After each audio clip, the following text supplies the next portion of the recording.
আজ শ্রুতির জন্মদিন, কিন্তু শ্বশুর মারা গেছে 1 বছর হয়নি, তাই আমাদের জন্মদিন সেইভাবে পালন করতে নেই।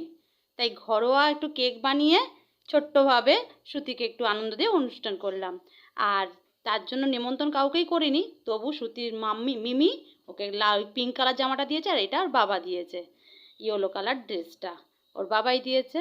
তাই নিমন্ত্রণ না করা সত্ত্বেও ওর মিমি ওকে একটা ড্রেস দিয়েছে, আর বাবাই একটা ড্রেস দিয়েছে। আর শ্রুতিকে এই ড্রেসটাও দিয়েছে একটা কাকাই, পুরীর জগন্নাথের বেড়াতে গিয়েছিল সেখান থেকে। তা সেই নতুন ড্রেস পরে স্নান করিয়ে ওর পছন্দ মতন খাবার দিয়ে ওকে বসিয়ে দিলাম। তারপর শ্রুতিকে দিলাম। আর সন্ধেবেলা চলে এলো শ্রুতির জন্য আমার হাতে বানানো কেক। তো শ্রুতি, তুমি রেডি তো? বলো। তুমি রেডি? আমার কেকও রেডি, চলে এসো। এই দেখো, আমার জেলি দাও, জেলি দাও। এই দেখো, জেলি দাও, জেলি দাও, দাঁড়াও।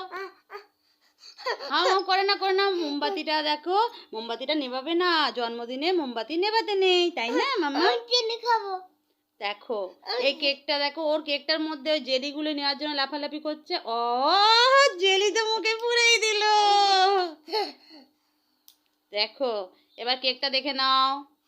এবার কেক কাটার জন্য ছুরি দিয়ে দিয়েছি, সব ঘরোয়াই জিনিস খাবে। কেকটা কাটো, কেটে happy birthday to you, to me, happy birthday Shruti. Thank you মা তোমার জন্য। হ্যাঁ, শ্রুতিকে আমি কেক খাইয়ে দিলাম।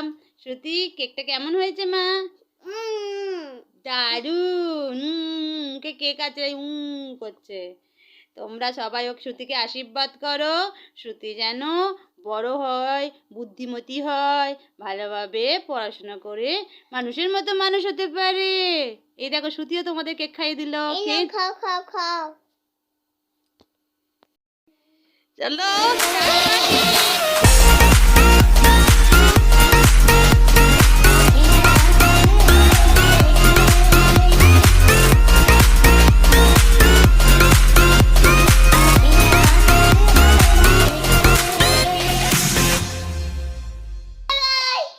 এইভাবেই দিনটাকে আনন্দ দিলাম শ্রুতিকে।